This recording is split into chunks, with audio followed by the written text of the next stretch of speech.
नमस्कार प्यारे विद्यार्थियों, राजस्थान बोर्ड कक्षा 11 हिंदी अनिवार्य का आपका जो पेपर है 2025 का वो हो चुका है।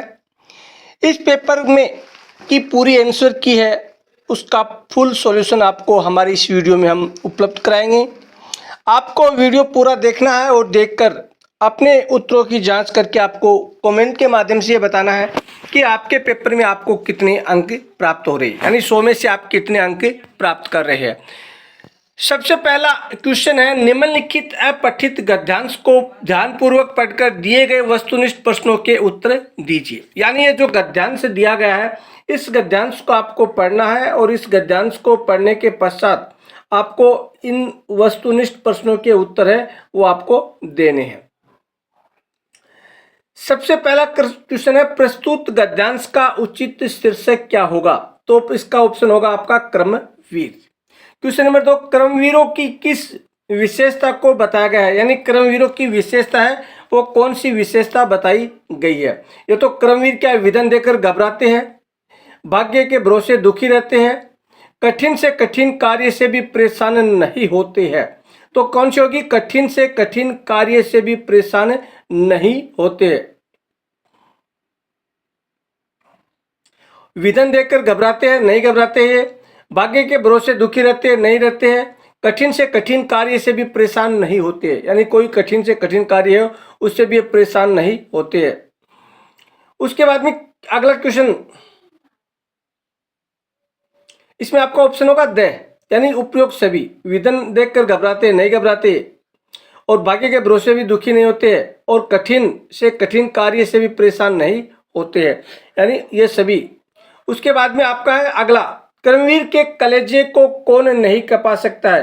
तो क्रमवीर का जो कलेजा है उनको न तो घने जंगल कपा सकते हैं और न ही समुद्रों की लहरें और न ही दिशाओं में फैली आग, और तो क्या आएगा? उपयुक्त सभी द ऑप्शन होगा। उसके बाद में 4 नंबर, दुर्गम शब्द में उपसर्ग है दुर, ब ऑप्शन होगा आपका। उसके बाद में व्योम शब्द का अर्थ है व्योम यानी पृथ्वी, व्योम शब्द का अर्थ है व्योम यानी आकाश, पृथ्वी नहीं, व्योम शब्द का अर्थ है आकाश। कर्मवीरों की एक आन पर क्या हो सकता है? यानी कर्मवीरों की एक आन पर क्या हो सकता है? वे संसार का आनंद लेते हैं, भाग्य के को कोसने पर मजबूर होते हैं, बुरे दिन भी भलाई में बदल देते हैं, और उपयुक्त में से कोई नहीं, तो वे संसार का आनंद लेते हैं। उसके बाद में क्वेश्चन नंबर 2, निम्नलिखित अपठित गद्यांश को ध्यानपूर्वक पढ़िए और प्रश्नों के उत्तर दीजिए। प्रयुक्त गद्यांश का एक उचित शीर्षक बताइए। मीठे वचनों का महत्व है मधुर व्यवहार, सबको प्रिय मीठे वचन औषधि के रूप में, तो आपका होगा मीठे वचनों का महत्व है ऑप्शन। पाषाण हृदय का अभिप्राय है, पाषाण यानी पत्थर, कठोर, तो कठोर हृदय। मधुर वचनों को किस के समान बताया गया? मधुर वचनों को मोम के समान बताया गया, यानी वो व्यक्ति को क्या पिघला सकते हैं मधुर वचन। मधुर वचन बोलने वाले के साथ सभी व्यवहार करते हैं, यानी अच्छा व्यवहार करते हैं, मित्रवत व्यवहार करते हैं, कठोर व्यवहार करते हैं, अपनेपन का व्यवहार करते हैं। तो मधुर वचन बोलने वालों के साथ सभी कैसा व्यवहार करते हैं? तो मधुर वचन बोलने वाले व्यक्ति के साथ सभी मित्रवत व्यवहार करते, अच्छा व्यवहार करते हैं, और अपनेपन का व्यवहार भी करते हैं, उनके साथ कठोर व्यवहार नहीं करते हैं। मधुर वचन बस में कर लेते हैं, मनुष्यों को पक्षियों को दोनों को कर लेते हैं।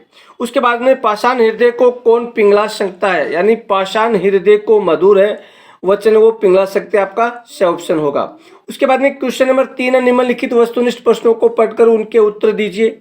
जो वस्तुनिष्ठ प्रश्न है उनके आपको उत्तर देने हैं। पहला, कुई की खुदाई व चिनाई का काम करने वाले कहलाते चेजारे। आलो आधारी पाठ के लेखक कौन थे? बेबी हवलदार थे। उसके बाद में लावणी नृत्य संबंधित है, महाराष्ट्र से संबंधित है। उसके बाद में खालिस्तान, प्रश्न नंबर 4 में आपको रिक्त स्थान भरने हैं। पहला आपका सूर्य शब्द का तद्भव शब्द होगा, तो सूर्य का क्या होगा? सूरज होगा, सूर्य का क्या होगा? सूरज होगा। दूसरा, दूसरों का उपकार करने वाला, इस वाक्यांश के लिए एक शब्द होगा, क्या तो होगा? परोपकार होगा, परोपकार। उसके बाद में 3 नंबर है, रमेश तेज दौड़ता है, रेखांकित शब्द में अव्यय है, तो कौन सा अव्यय होगा? क्रिया विशेषण अव्यय होगा। 4 नंबर रचना के आधार पर वाक्य कितने प्रकार के? रचना के आधार पर वाक्य 3 प्रकार के हैं। अविकारी शब्द के भेद होते हैं तो अविकारी शब्द के 4 भेद होते हैं। मदन शब्द का समानार्थी शब्द है कामदेव। मदन शब्द का समानार्थी शब्द क्या? कामदेव है। उसके बाद में अगला क्वेश्चन हमारा, निम्नलिखित अति लघुतात्मक प्रश्नों के उत्तर दीजिए। जो लघुतात्मक प्रश्न आपके 5 के क्वेश्चन में 12 प्रश्न है, इनको आपके उत्तर देने हैं। पहला, बीजक किसकी रचना है? पहला क्वेश्चन है बीजक किसकी रचना? तो बीजक है वो कबीरदास की रचना है। दूसरा, अक महादेवी के आराध्य देव कौन थे? तो अक महादेवी के आराध्य देव श्री राम थे। उसके बाद में मीराबाई की काव्य भाषा कौन सी थी? तो मीराबाई की काव्य भाषा ब्रिज भाषा थी। अपू के साथ 2.5 साल शीर्षक संस्करण किस फिल्म से लिया गया है? तो ये पैंथर पंचाली फिल्म से लिया गया है। उसके बाद में महाभोज किसकी रचना? तो महाभोज है वो मनु भंडारी की रचना है। उसके बाद में नमक का दरोगा, नमक का दरोगा कहानी का प्रमुख नायक कौन सा था? मुंशी वशिंद्र इसके प्रमुख नायक थे। उसके बाद में 7 नंबर, कविता का गांधी किसे कहा गया? तो कविता का गांधी भवानी शंकर को कहा गया है। उसके बाद में धरती किसकी रचना है? तो धरती कन्हैयालाल सेठिया की रचना है। जनसंचार का सबसे लोकप्रिय साधन इंटरनेट है। ऑल इंडिया रेडियो की विधिवत शुरुआत कब हुई थी? स्थापना कब हुई थी? 8 जून 1936। 8 जून 1936 को इसकी विधिवत स्थापना हुई थी। 8 जून 1936। साय में धूप किसका गजल संग्रह है? ये दुष्यंत कुमार का गजल संग्रह है। उसके बाद में कन्नड़ भाषा में आक शब्द का अर्थ क्या होता है? बहन। इसी प्रकार से आपके क्वेश्चन नंबर 6 में जो आपको लघुतात्मक प्रश्न दिए गए हैं, इन प्रश्नों को आपको उत्तर लिखने हैं लघुतात्मक प्रश्नों के। जैसे घर की याद शीर्षक कविता में कवि ने पिता की व्यक्तित्व की किन विशेषताओं को कह रहा है, कौन कौन सी विशेषताएं बताई है।